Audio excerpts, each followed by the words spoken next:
Welcome to the Chronos Smartsheet Learning Series. Today, we're going to learn how to create column types. Let's check it out. Step 1. Navigate to your sheet and select a column header. Right-click to open the context menu and select Insert Column to the right or Insert Column to the left. Step 2. Once selected, a prompt will appear allowing you to name your column and select the type of column you'd like to create.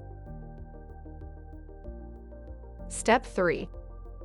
Within the prompt, adjust the options to your preferences and click OK. You can also determine the type of existing columns by double-clicking a column header. From there, you have the ability to adjust the settings for that column. Thanks for watching this edition of the Chronos Smartsheet Learning Series. To learn more, check us out at www.chronoscg.com or find us on social media.